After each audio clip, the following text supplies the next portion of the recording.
Φίλες και φίλοι, γεια σας, καλώς ήλθατε στο κανάλι μας. Σήμερα θα παρακολουθήσουμε μαζί τα υλικά και τη διαδικασία για να φτιάξουμε αυτήν εδώ την πολύ ωραία βελουτέ σούπα λαχανικών.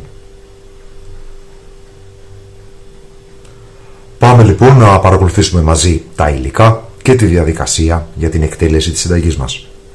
Ξεκινάμε λοιπόν με δύο κολοκύθια τα οποία έχουμε ξύσει σε κάποια σημεία που υπήρχαν αγκαθάκια. Τα έχουμε εννοείται πλύνει πάρα πολύ καλά και θα τα κόψουμε σε κομμάτια. Το κολοκύθι βράζει εύκολα, οπότε δεν χρειάζεται να το ψιλοκόψετε.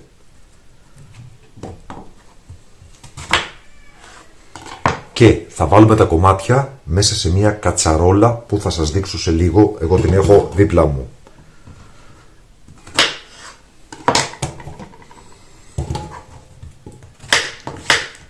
Συνεχίζουμε και με το δεύτερο. Για τη συνέχεια έχουμε 5 μεγάλα καρότα. Όταν λέμε μεγάλα εννοούμε τουλάχιστον αυτού του μεγέθους. Επειδή εγώ δεν έχω τόσο μεγάλα, θα βάλω 6 μέτρια, τα οποία επίσης έχουμε καθαρίσει, έχουμε πλύνει. Θα κόψουμε και τις ακρούλες και θα ψιλοκόψουμε και τα καρότα μας.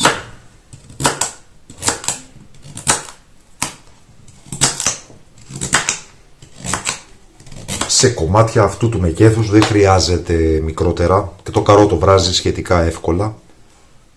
Θα βάλουμε λοιπόν και αυτό στην κατσαρόλα και εννοείται θα συνεχίσουμε ακριβώς την ίδια διαδικασία με τα υπόλοιπα καρότα μας.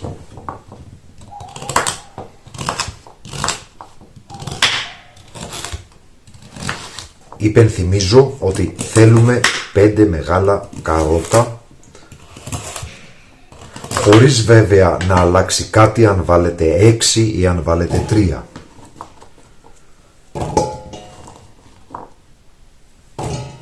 Κάνουμε μαγειρική και όχι σαχαροπλαστική, άρα μπορούμε να είμαστε ευέλικτοι με τις ποσότητες των υλικών μας.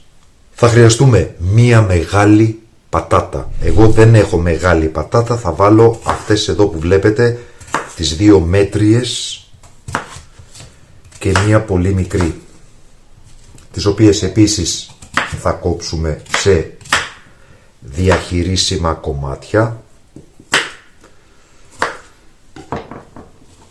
Αυτά εδώ και αυτές στην κατσαρόλα.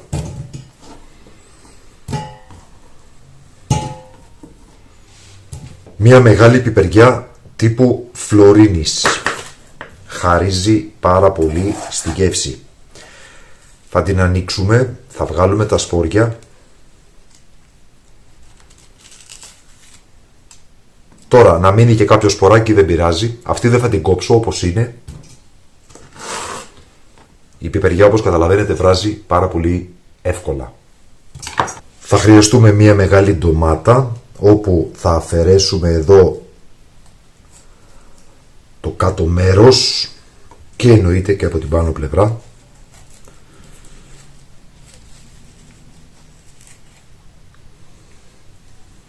Ολόκληρη μέσα στην κατσαρόλα μας.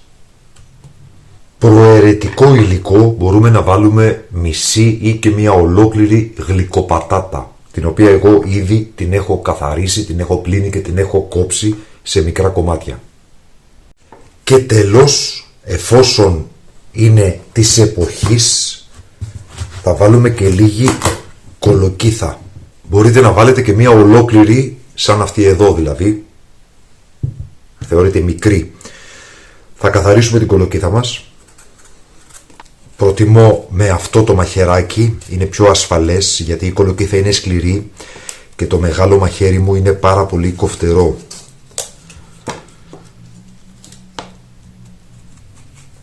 Έτοιμη καθαρισμένη, οπότε θα την κόψω στα 2 για να αφαιρέσω τα σπόρια.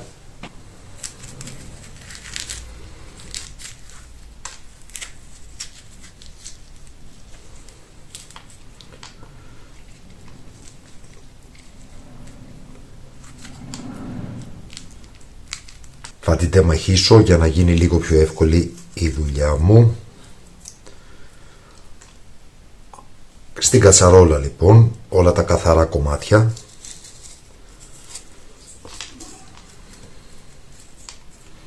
Γενικά μπορείτε να βάλετε ό,τι άλλο λαχανικό θέλετε, απλά θα προσέξετε αν είναι κάποιο με έντονη γεύση να γνωρίζετε ότι θα επηρεάσει το τελικό αποτέλεσμα. Δηλαδή εδώ το τελικό αποτέλεσμα θα επηρεαστεί από την κολοκύθα, το καρότο και την πιπεριά φλωρίνης. Αν βάλετε παραδείγματος χάρη μέσα κουνουπίδι, καταλαβαίνετε ότι θα επηρεαστεί η γεύση πάρα πολύ από το κουνουπίδι. Το μόνο λαχανικό που δεν θα συνιστούσα να βάλετε είναι η μελιτζάνα. Γιατί φτιάχνουμε σούπα βελουτέ και η υφή της μελιτζάνας είναι τέτοια που θα επηρεάσει το τελικό αποτέλεσμα. Εδώ λοιπόν βλέπετε την κατσαρόλα με τα λαχανικά μας και θα προσθέσουμε ένα καλό κουταλάκι του γλυκού αλάτι, ένα γκίβο λαχανικών, πιπέρι,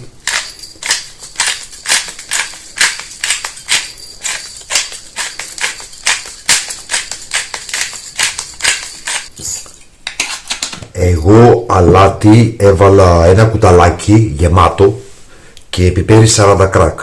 Εσείς θα βάλετε όσο θέλετε και όσο κάνει να φάτε. Μισό κουταλάκι του γλυκού μοσχοκάριδο πηγαίνει πάρα πολύ. Προαιρετικά λίγη καπνιστή πάπρικα,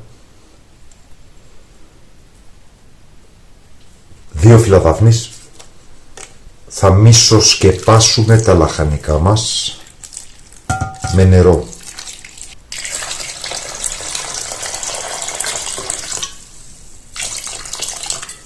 Θα τοποθετήσουμε την κατσαρόλα πάνω στην εστία και θα φέρουμε σε βρασμό, όπου θα βράσουμε τα λαχανικά μας για περίπου 45 λεπτά με 1 ώρα. Το κριτήριό σας πρέπει να είναι η πατάτα. Αν η πατάτα έχει βράσει σημαίνει ότι έχουν βράσει όλα τα λαχανικά. Και θα δούμε τι θα κάνουμε στη συνέχεια. Σκεπάζουμε λοιπόν την κατσαρόλα μας και τοποθετούμε, όπως σας είπα, στην εστία για να βράσουμε. Μόλις ξεκινήσει ο βρασμός θα χαμηλώσουμε την εστία στο μισό της κλίμακας, δηλαδή εμένα είναι το μέγιστο το 3, θα βάλω λοιπόν στο 1,5. Αυτό βέβαια εξαρτάται από εστία σε εστία, είναι διαφορετικό, οπότε θα πρέπει απλά να βρείτε τη θερμοκρασία εκείνη ώστε απλά να συντηρείται ο βρασμός. Και θα βράσουμε για 45 λεπτά με 1 ώρα, όπως σας είπα. Έχουν ήδη περάσει 50 λεπτά.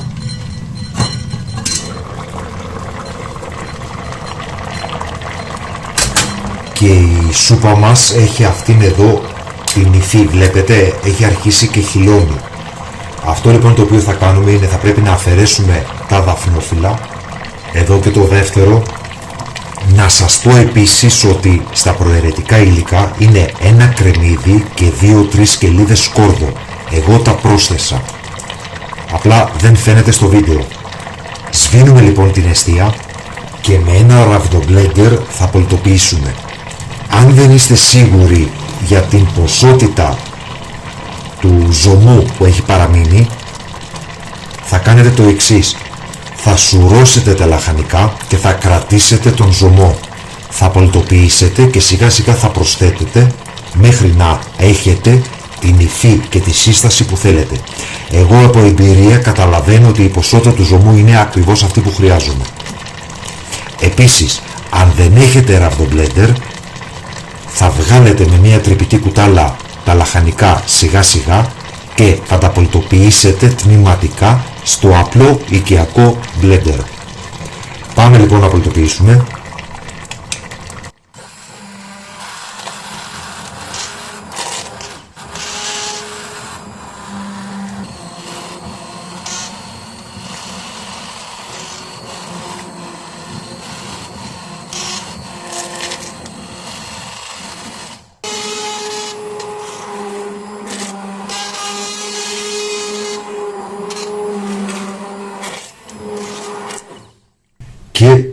σούπα μας είναι έτοιμη.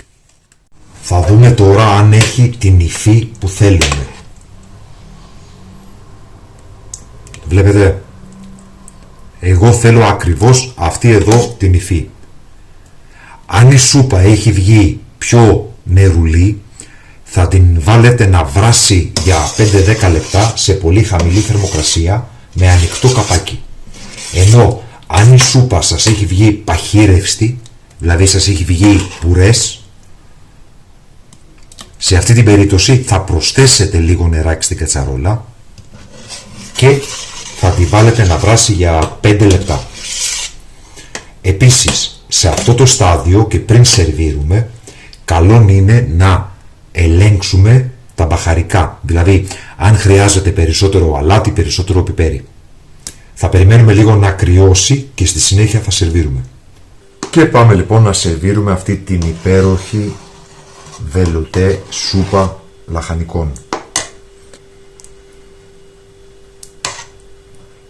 Η σούπα αυτή τρώγεται σαν πρώτο πιάτο.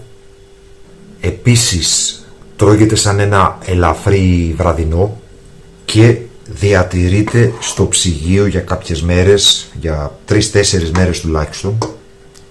Να σας πω όμως ότι τρώγεται εξίσου ευχάριστα και παγωμένη, δηλαδή ακόμα και το καλοκαίρι τη σερβίρω απευθείας από το ψυγείο. Στην επιφάνεια εδώ στο δικό μου θα βάλω και λίγο πιπεράκι